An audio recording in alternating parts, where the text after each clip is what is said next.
mejor. ¿Alguna vez has experimentado algo que superó tus expectativas? Por ejemplo, fuiste a una película o viste una serie de televisión, fuiste a algún evento social que pensabas que no sería tan bueno, pero después de ir o después de experimentarlo, dijiste, eso fue mucho mejor de lo que pensaba, superó tus expectativas. Cuando miramos a los hombres que Jesús escogió para ser sus 12 apóstoles, podríamos tener expectativas bastante bajas, porque no eran hombres muy especiales, no eran hombres ricos, poca educación, no vivían en Jerusalén, el centro comercial, religioso y de poder de Israel. Y cuando vemos en los evangelios, las 4 biografías de la vida de Jesús, con qué frecuencia Jesús quedó frustrado con ellos por su falta de entendimiento, por su lentitud para creer y entender lo que les enseñaba. Entonces, no nos sorprendemos, ¿verdad? Las bajas expectativas parecen estar justificadas.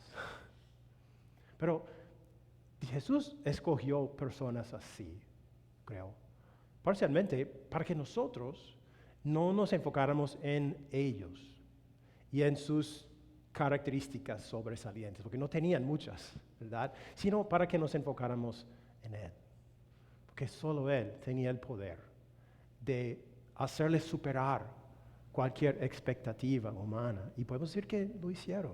Estos hombres ordinarios lo hicieron, pero por medio de Jesús.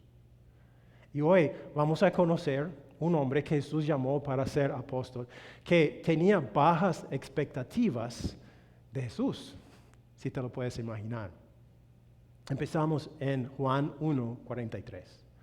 Al día siguiente Jesús decidió salir hacia Galilea. Se encontró con Felipe y lo llamó, sígueme. Felipe era del pueblo de Betsaida, lo mismo que Andrés y Pedro.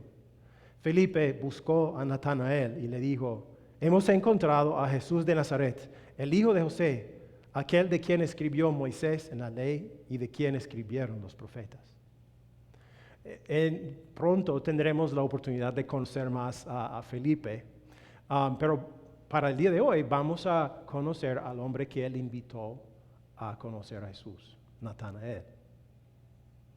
Pero espérate, no dijo la diapositiva de título que íbamos a encontrar a Bartolomé. Dije que íbamos a conocer a Bartolomé hoy.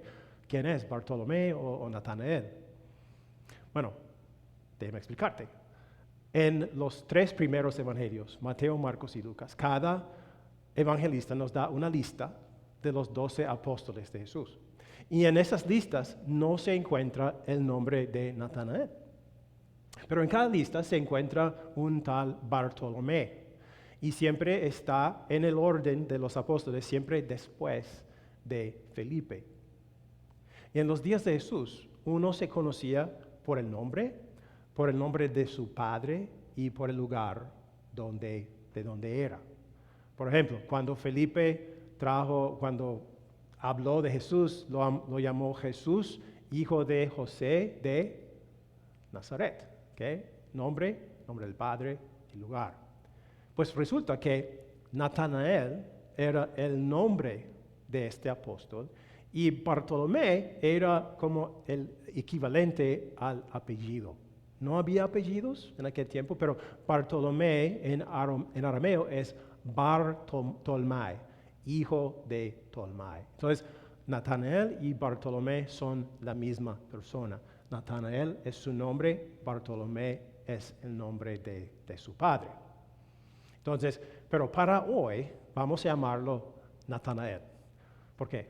Porque Juan en su evangelio siempre lo llama Natanael. Y vamos a estudiar a Juan 1:43 al 51.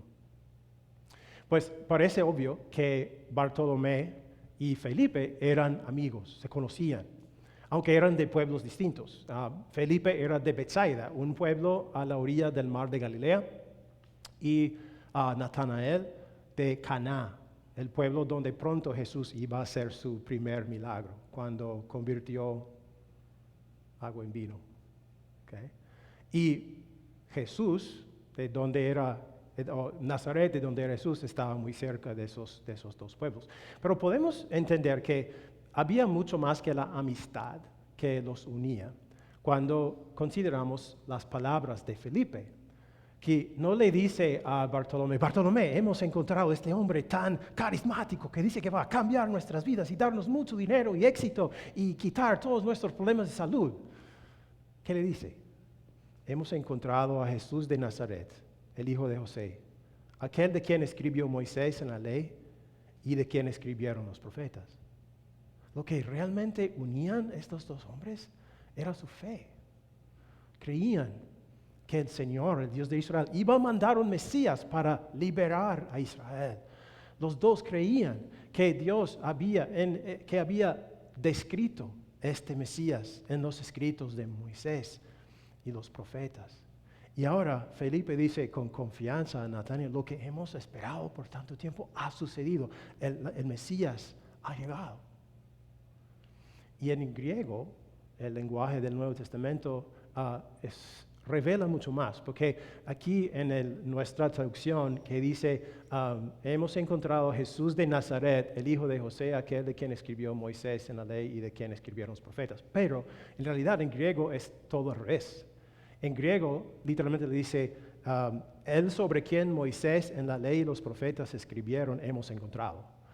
Jesús, hijo de José de Nazaret. ¿Por qué? Porque en griego, en una oración griega, el orden de las palabras es muy flexible.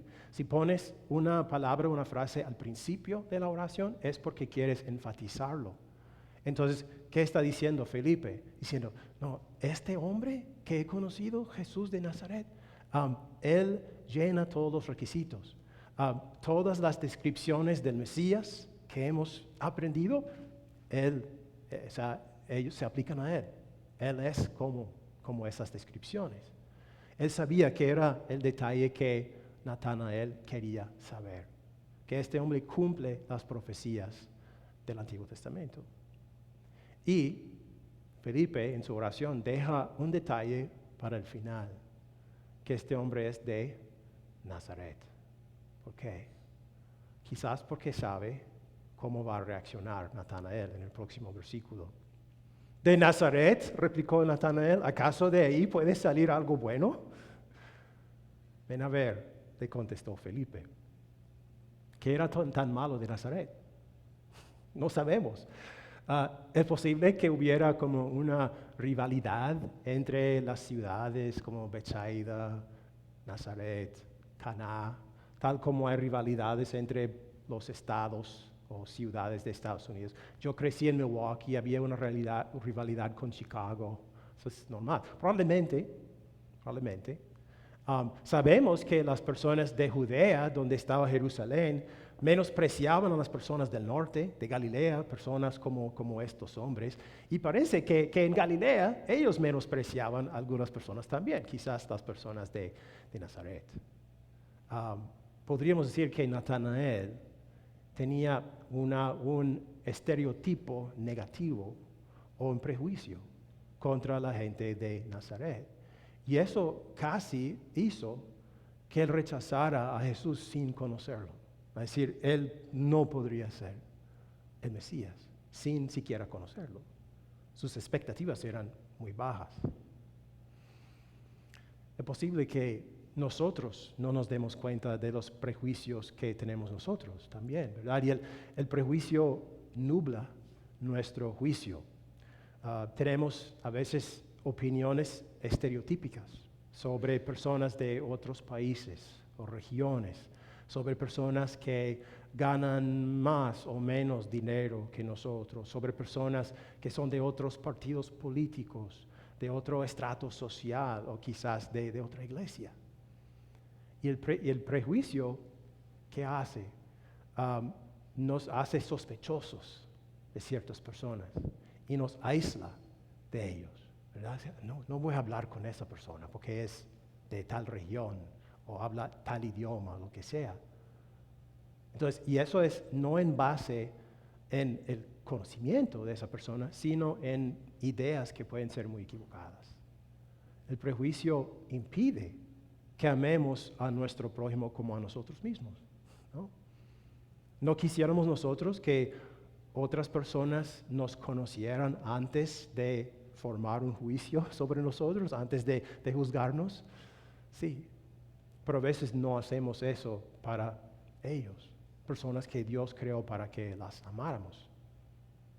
El prejuicio de Natanael era un pecado, sin duda, y eso era un peligro para él, pero había un peligro más grande. Muchas personas en Israel en aquel tiempo tenían prejuicios que usaban para justificar el ni siquiera prestar atención a Jesús. Había personas que lo rechazaban simplemente porque era hijo de carpintero, porque era pobre, porque no era de Jerusalén, porque no había asistido a una escuela de rabinos como los fariseos y los saduceos. Porque se rehusó a hacer un coup d'état contra los romanos y botarlos de Israel, por varias razones, varios prejuicios. Muchas personas simplemente lo rechazaron, no le dieron siquiera una oportunidad. Y Natanael estaba en ese peligro también, de rechazar a Jesús por ese prejuicio y perder una relación con Jesús el hombre, pero también con Jesús el Mesías, el único que le podía salvar. Él tenía otro escepticismo que yo creo que es válido también. El profeta Miqueas había dicho que el Mesías sería de Belén. Y este hombre Jesús parecía no ser de Belén. Entonces para Natanael esa era una contradicción. Estaba escéptico por eso y era legítimo. Pero yo creo que la respuesta de Felipe es perfecta. Dice, ven a ver. Ven a ver. Yo estoy convencido de que este hombre es el Mesías. Tú me conoces. Tú sabes que no te mentiría. Ven a ver. Deja que Jesús te convenza. Y eso es lo que hizo Natanael. Seguimos en el versículo 47. Cuando Jesús vio que Natanael se le acercaba, comentó, aquí tienen un verdadero israelita en quien no hay falsedad. ¿De dónde me conoces?, le preguntó Natanael. Antes de que Felipe te llamara, cuando aún estabas bajo la higuera, ya te había visto. Natanael tendía a juzgar a las personas por las apariencias, ¿no? Pero Jesús no. Nosotros, si vamos a saber lo que hay en el corazón de una persona, tenemos que conocer a esa persona primero. Pero Jesús parecía tener la habilidad de simplemente ver lo que había en el corazón de Natanael. Y eso lo asombró. Y eso es lo que Juan dijo en el capítulo 2. Él dijo, no necesitaba que nadie le informara nada acerca de los demás, pues él conocía el interior del ser humano. Jesús no necesita conocerte, no necesita sentarse contigo para tener una conversación, para conocerte. Él te conoce, Él puede ver lo que hay en tu corazón. Y así fue en el caso de Natanael. Hoy en día, cuando, por ejemplo, y creo que todos hemos visto esto, cuando un líder cristiano, un pastor bien conocido, cae en un pecado, ¿qué hace el mundo que no cree en Jesús? Lo tildan de hipócrita. Hipócrita. Pero si el pecar nos hiciera hipócritas, ¿cuál de nosotros no sería un hipócrita? Todos seríamos hipócritas, ¿no? El prejuicio de Natanael era un pecado ante Dios. Pero aquí Jesús dice que es un hombre en que no hay falsedad. ¿Qué quiere decir? ¿Quiere decir que Natanael era perfecto y sin pecado? No. Quiere decir que Natanael era un verdadero creyente. Dice, este hombre realmente cree, no es hipócrita. Muchas personas en Israel iban al templo, llevaban sacrificios, hacían todos los ritos, pero realmente no creían. Pero dice, este hombre sí cree en el Señor y sí cree en su promesa de mandar un Mesías. Está esperando ese Mesías. Genuino, tiene una fe genuina. Y Jesús básicamente le está diciendo, yo sé que todavía eres escéptico, pero vamos a solucionar ese problema. Él dice, te vi antes de que Felipe te llamara, cuando estabas bajo la higuera. Aquí hay una foto de una higuera que en los tiempos de Jesús, por lo menos, eran muy comunes en Israel, porque producían un fruto delicioso y también brindaban sombra para protegerte del sol del Medio Oriente. Y aparentemente era una costumbre para los israelitas piadosos sentarse bajo una higuera y meditar las Escrituras y orar. Y parece que eso es lo que estaba haciendo Natanael cuando Jesús lo llamó, o cuando Felipe lo llamó. ¿Estaría Natanael leyendo una profecía sobre el Mesías? ¿Estaría orando para que Dios mandara pronto al Mesías? No sabemos. Pero el hecho de que este hombre, Jesús de Nazaret, pudiera saber lo que había en su corazón, le hizo a Natanael declarar: Rabí, tú eres el Hijo de Dios, tú eres el Rey de Israel. Y lo hizo a base de las profecías que él había aprendido en el Antiguo Testamento, lo que nosotros llamamos el Antiguo Testamento. Tengo algunos aquí, en Salmo 2, 5 al 8, cuando Dios dice: he establecido a mi rey sobre Sión, mi santo monte. Yo proclamaré el decreto del Señor. Tú eres mi hijo, me ha dicho, hoy mismo te he engendrado. Pídeme y como herencia te entregaré las naciones. Tuyos serán los confines de la tierra. Así supo que el Mesías sería hijo de Dios y rey de Israel. Hay otro, Miqueas 5:2. Pero de ti, Belén Efrata, pequeña entre los clanes de Judá, saldrá el que gobernará a Israel. Sus orígenes se remontan hasta la antigüedad, hasta tiempos inmemoriales. A veces nosotros, desafortunadamente, estamos contentos con saber algo de la Biblia, lo básico, pero no los detalles. Estamos dispuestos a preguntar al pastor sobre algo de la Biblia sin realmente investigar para nosotros mismos primero. ¿Qué dice? O decimos, lo que recibo el domingo es suficiente, no necesito estudiar la palabra de Dios entre semana. Pero Natanael fue un estudiante de las Escrituras. Él meditó estas profecías y otras. Y así Dios le hizo llegar a la conclusión de que este hombre era el Hijo de Dios y el Rey de Israel. Las palabras de Natanael fueron humildes, palabras de fe. Dijo: Jesús, has superado todas mis expectativas, mucho más de lo que podría pensar o imaginar. Tú eres mi Rey, tú eres mi Dios, tú eres el Mesías y estoy dispuesto a seguirte. Continuamos en el versículo 50. ¿Lo crees porque te dije que te vi cuando estabas debajo de la higuera? Vas a ver aún cosas más grandes que estas.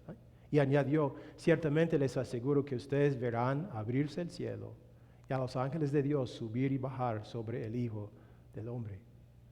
Jesús está refiriéndose a una historia bien conocida del Antiguo Testamento sobre Jacob. Quizás te acuerdas de esa historia, cuando Jacob engañó a su hermano Esaú y le robó su herencia, huyó, ¿verdad? Y la primera noche, cuando está acampando en el desierto, el Señor se le aparece en un sueño, y en ese sueño ve una, escalinata, que va del cielo hasta la tierra, y en esa escalinata están subiendo y bajando ángeles.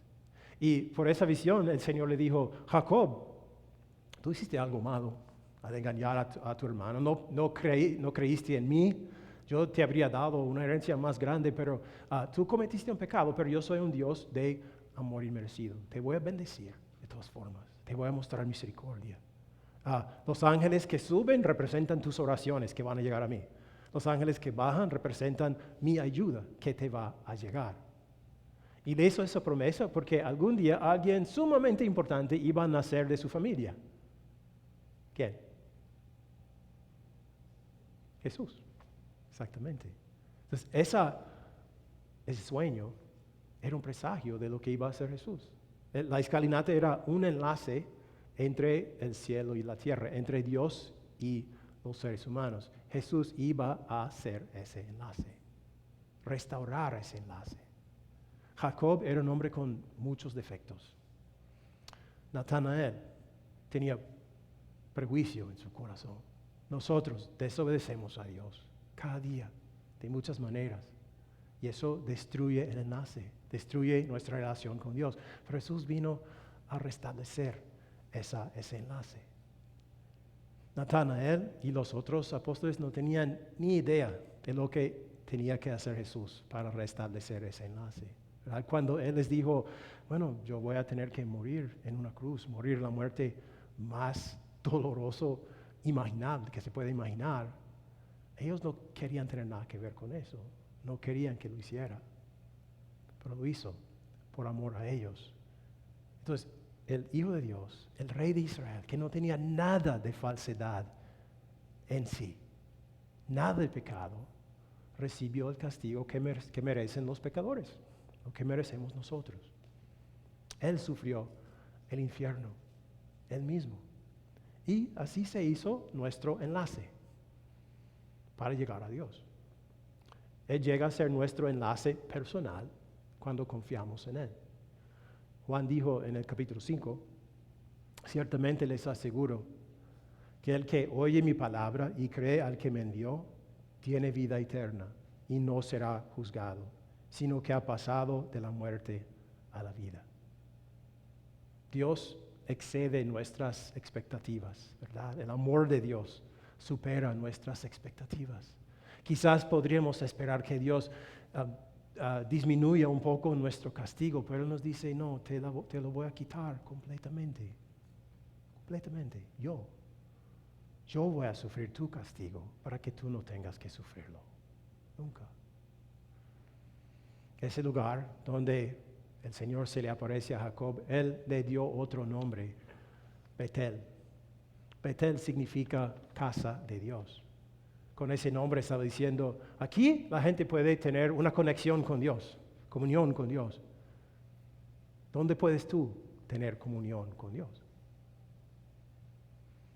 Hay personas que andan hoy en día pensando que, bueno, tengo que encontrar el lugar correcto. Si encuentro un lugar santo donde pueda como tener una experiencia con Dios, alguna visión de Dios, o realmente conectarme con Él, así, ese es el lugar que quiero encontrar. Y andan como cuando estás hablando por celular y hay una mala conexión y entonces vas por aquí para ver si hay mejor recepción aquí, no, por acá, ¿verdad? Y así andan muchas personas espiritualmente, encontrando ese lugar para tener comunión con Dios. Pero ¿dónde puedes tener comunión con Dios?